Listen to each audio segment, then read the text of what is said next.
Come fast let's go. కూర్చొని కడి వేదన చీడకుడు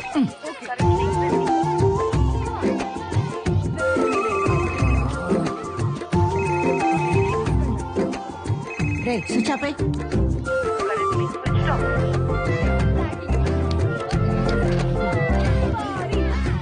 ఎవరు తగ్గేదేలే.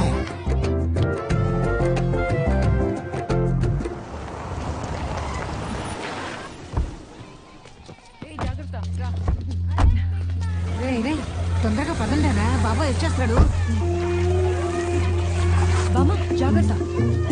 భలే ఎంజాయ్ చేసాం కదా పిచ్చిగా.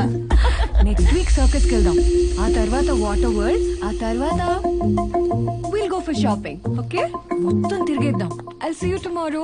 ఓకే బామ్మ, good night. Love you. I love you too. Good night. Good night.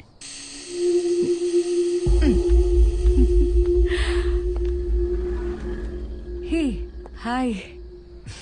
ఏదైనా తినాలనుకుంటే బయటకు వెళ్ళి తినమన్నారు కదా, ఒక్కదాన్ని ఏం వెళ్తానని వెళ్తూ వెళ్తూ మీరు కూడా వస్తారా అని అడిగాను. వస్తానంటే తీసుకెళ్లాను. కానీ చాలా ఎక్సైట్ అయ్యారండి పిల్లలు.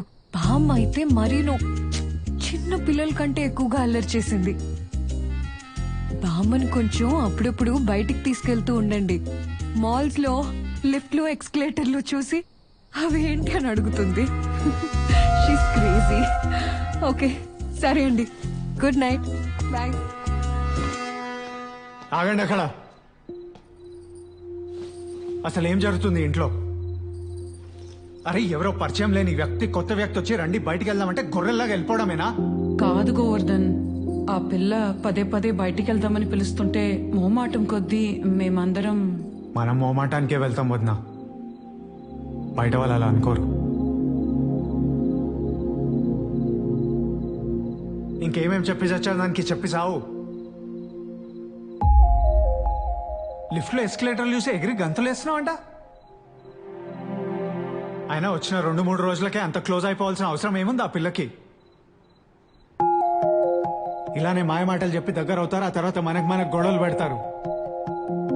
పొద్దున్న లేవంగానే టీవీ రిమోట్ పట్టుకుని అతుక్కు కూర్చుంటావు కదా. ఇలాంటివన్నీ చూస్తారు టీవీలో. అపరిచితులను నమ్మొద్దు, వాళ్ళ మాయ మాటలు లొంగొద్దని. ఇంకా లాభం లేదు. ఈ రోజు నుంచి ఈ ఫ్రెండ్షిప్లు తిరగడాలు బంద్. ఆ పిల్ల ఇంటికి రావడానికి వీల్లేదు, మీరు పైకి వెళ్ళడానికి వీల్లేదు. రండి వరుసగా ఓట్లేయండి. ఒట్టు బాబాయ్ ఇంకెప్పుడు వెళ్ళను. పొట్టు బాబాయ్ ఇంకెప్పుడు వెళ్ళను. మిస్ బాబాయ్ ఒట్టు బాబాయ్.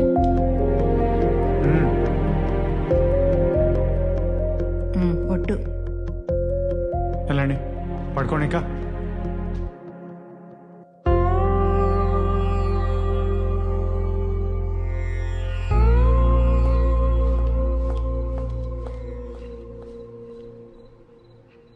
ఎప్పుడొచ్చింది? చాలాసేపు అయింది. మరి చెప్పలేదు? చెప్పే గ్యాప్ ఇవ్వలేదు. నీ mental. Excuse me. Hello hello, మిమ్మల్ని ఒక్క నిమిషం. హలో